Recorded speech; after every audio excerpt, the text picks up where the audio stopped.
আমাদের এই বগুড়া বিমানবন্দর লাগবে। বগুড়া জেলায় একটি হাসপাতাল ছিল যেটি দেশের প্রথম সারির একটি হসপিটাল হতে পারত।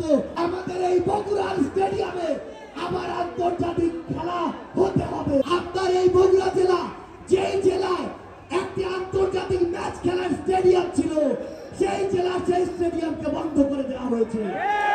আপনারা যদি দেখেন, আপনাদের এই বগুড়া জেলায় একটি হাসপাতাল ছিল যেটি দেশের প্রথম সারির একটি হসপিটাল হতে পারত।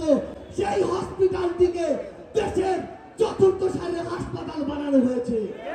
এই হসপিটালে উন্নত যন্ত্রপাতি তো দেওয়ার কথা, বরং এখান থেকে ফিরিয়ে নিয়ে যাওয়া হয়েছে। আপনার এই বগুড়া পুরো উত্তরবঙ্গের শুধু প্রবেশদ্বার নয়, বরং এই বগুড়া উত্তরবঙ্গের 3টি গুরুত্বপূর্ণ শহরের মধ্যে একটি।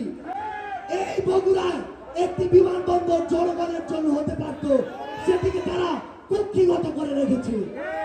আমরা জাতীয় নাগরিক পার্টি এনসিপির পক্ষ থেকে আপনাদের মাধ্যমে অন্তর্বর্তীকালীন সরকারকে এবং আগামী বাংলাদেশের সরকারকে বগুড়াবাসীর পক্ষ থেকে স্পষ্ট করে বলতে চাই, আমাদের এই বগুড়ায় বিমানবন্দর লাগবে। আমাদের এই বগুড়ায় মেডিকেল বিশ্ববিদ্যালয় লাগবে।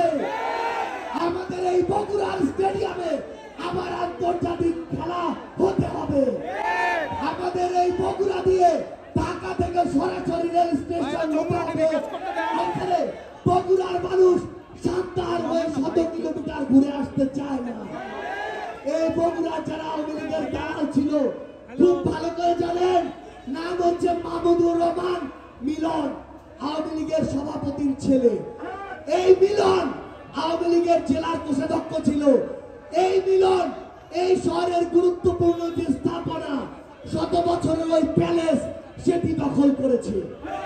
এই মিলন সনাতন ধর্মাবলম্বী ভাই বোনদের জায়গা দখল করে ব্যাংক বানিয়েছে। এই মিলন আপনাদের এই বগুড়ার ক্রিয়া সংস্থা দখল করেছে। এই মিলনরা বগুড়ায় একদিনে মিলন হয়ে ওঠেনি।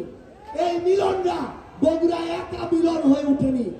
যাদেরকে কেন্দ্র করে এই বগুড়াতে শত শত বিভিন্ন রাজনৈতিক দলের ভাই বোনদের উপরে যুগের পর যুগ ধরে অত্যাচার চালানো হয়েছে, সেসব দালালদেরকে বিচারের আওতায় আনতে হবে।